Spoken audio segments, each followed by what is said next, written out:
So in this video, we're going to talk about one of the best upgrades or the most important ingredient in getting your boots to fit well. We're going to talk about footbeds.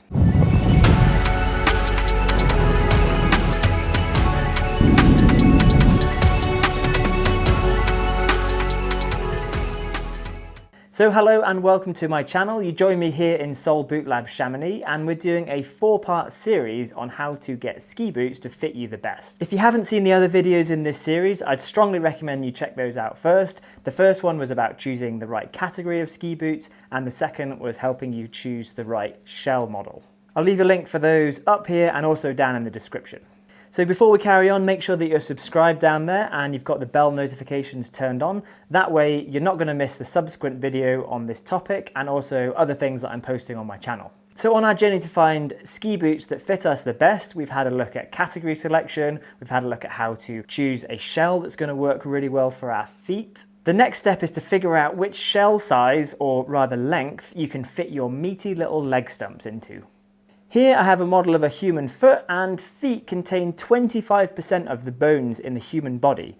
Therefore, they also contain 25% of the joints. Those joints are held together by tendons, ligaments, muscle, cartilage, and they're very complex and perfectly designed for walking around on sand, mud, vegetation. It's certainly not evolved to be shoved into a rigid plastic ski boot. However, there are certain things that we can do to give our feet a comfortable platform to stand in all day, and that's where a footbed comes in. So here I have 3 examples of different footbeds that you might see in ski boots, and this one here is a stock footbed from Lang. Most stock footbeds are the same. They offer you very little in the way of support. There's no arch support, there's no heel support. You know, it's basically just a soft cushion that you can stand on, and it feels quite nice when you first put that ski boot on, but after a few days that's going to pack down and it's just going to be basically useless. So unfortunately something like this is probably the least best option to have in the bottom of your ski boots. Something like this from Superfeet is a vast improvement, but it's an off-the-shelf orthotic. It's basically designed for a kind of generic foot, middle of the road kind of foot.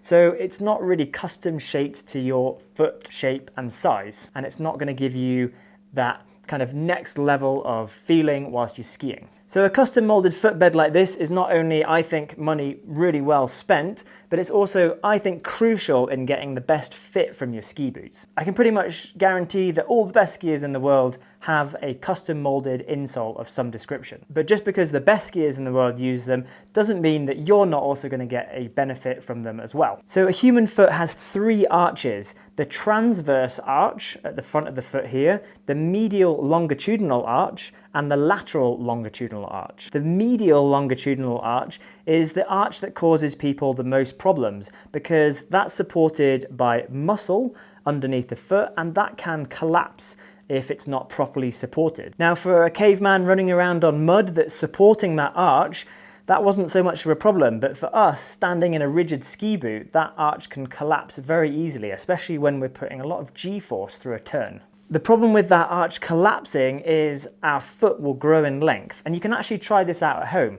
You can sit down, you can take a piece of paper, put it on the floor, and measure the length of your foot when you're not stood on it, and then stand up onto one foot, and you should see that your foot grows a little bit as you do that. In order for us to get the best fit from our ski boots, we need to make sure that the length is as close to the end of our toes as possible without it being uncomfortable. So if we can control that elongation or spread by using a custom molded footbed, then we can get the shell size smaller, and a smaller shell size equals a closer fit all around the foot, which is going to give you a better sensation when you're skiing. The other problem with that arch collapsing is the bones in our leg aren't moving in a stable linear trajectory. This can cause misalignment in our knees and our hips. So stabilizing the arch in this foot not only controls elongation, but also controls the stability of your lower leg. So these 3 models show the same foot in 3 different phases. We have supinated or rolled outwards, and as you can see, the arch is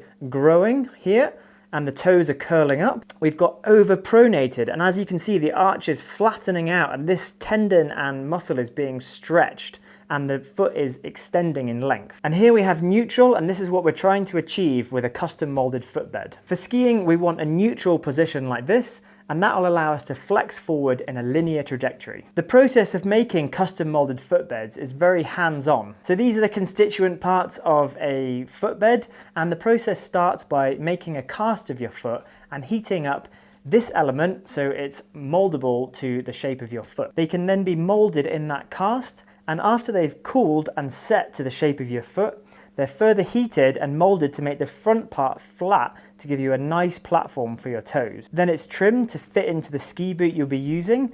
Remember, they typically only work with one ski boot, so if you have a downhill boot, for example, and a free touring boot, you would need kind of two different insoles for those. Then they are sanded and ground down to make the edges fit perfectly into the liner and give you the optimal comfort. This means you can now get an accurate and stable foot size, and that means you can choose the shell size that fits your foot. So the fourth and final step of getting boots to fit well is choosing a liner. We're going to talk about that in another video, so we're going to leave it here for now.